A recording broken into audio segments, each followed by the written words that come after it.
The fundamental importance and urgency of restoring the Negro American family structure has been evident for some time. E. Franklin Frazier put it most succinctly in 1950. As a result of family disorganization, a large proportion of Negro children and youth have not undergone the socialization which only the family can provide. The disorganized families have failed to provide for their emotional needs and have not provided the discipline and habits which are necessary for personality development. Because the disorganized family has failed in its function as a socializing agency, it has handicapped the children in their relationship to the instructions in the community. Moreover, family disorganization has been partially responsible for a large amount of juvenile delinquency and adult crime among American Negroes. Where have we seen that before? Since the widespread family disorganization among Negroes has resulted from the failure of the father to play the role in family life required by American society, the mitigation of this problem must await those changes in the Negro and American society which will enable the Negro father to play the required role. In other words, nothing can be done until you fix what's wrong with the black male, until you get him trained and employed and up to snuff where he can do his job. The rest of the stuff is going to fall apart. That's what they were trying to say. Nothing was done in response to Frazier's argument. Matters were left to take care of themselves as matters will. Grew worse, not better. Matters were left to take care of themselves, and as matters will, grew worse, not better. The problem is now more serious, the obstacles greater. But you want to be white women so bad, you try to apply white women's logic to a fucked up culture, instead of changing the culture, which you could easily do. Where was I? If you're really serious about it, if you were really serious about changing your lives, I mean, really, if you wanted to make a difference, if you wanted to honor your ancestors, even if you don't want to help black men, fuck, we can understand that. We're already grown. There's nothing you can do for us any goddamn way. It is what it is. But if you have boys, the least you can do is give your fucking boys a fighting chance. If you're not going to give your fucking boys a fighting chance, give those boys to somebody else. Get a better education for these boys. Hell, separate the boys. They have a very good platform with the Chicago Institute for Boys. They graduate 100%. 100% of them go to college on scholarships.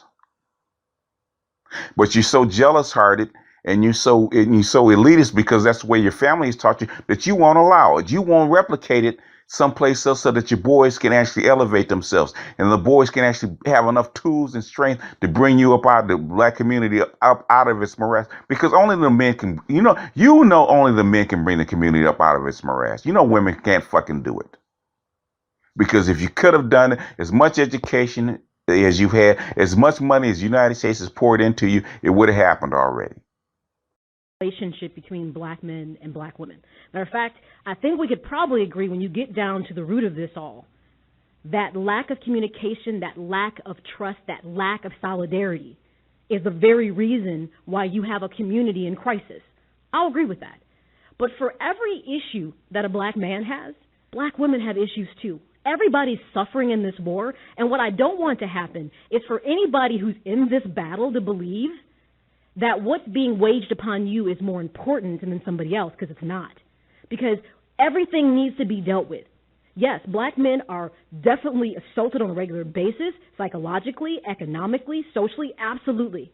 But their counterparts are too. And to me, it becomes dangerous if we focus more on one side and say, let's fix this. All you're doing is taking that scale and making it drop more. Which is difficult because that means there are so many things that we have to address and fix. I just don't want the danger of overemphasizing or making something seem more important than something else, because to me, that's the same plot. Mm-hmm. That's the same plot that your adversary wants you to do. It wants to continue the division, is how I see that. Right. Let me say this to that. When I wrote my book, Psychoacademic Holocaust, the Special Education and ADHD Wars Against Black Boys, and when I came up with my school concept, the Fred Douglass and Marcus Garvey Academy for Black Boys, I was questioned by women. They said, well, what about the girls? Why are you leaving them out? And the answer that I gave to them is the same one I want to give to you. By focusing on the boys, I'm not making them more important than the women. Yes. The women need men like the men need women. Exactly. And by focusing on the boys, by making sure they don't fall victim to the white power structure, and by giving them an education that is designed just for them, I'm going to be able to provide our women with the type of men that they need, with the type of husbands that they need, with the type of fathers for their children that they need. So when we talk about the war against black men, just like in the school system, it is the same in the dominant society. The relationship between the black woman and the white man is not the same as the relationship between the black man and the white man. It never has been. And for black women not to recognize that the war against the black man takes precedent, it takes precedent over the war that the white man has against her. The white man ain't sending 1 out of every 4 black women to jail. The white man ain't shooting y'all dead in the street upon contact. You know, they're not underemploying black women to the same extent that they're doing the black males. So we're not saying that the black man is more important. We're not saying that. We're saying by focusing on the black man, who is the protector and the provider of the family, by doing that, we are also indirectly looking out for our sisters. It's not one or the other, but you look at where the squeakiest wheel gets the oil. And that is without question the war against the males. It's not that y'all less important.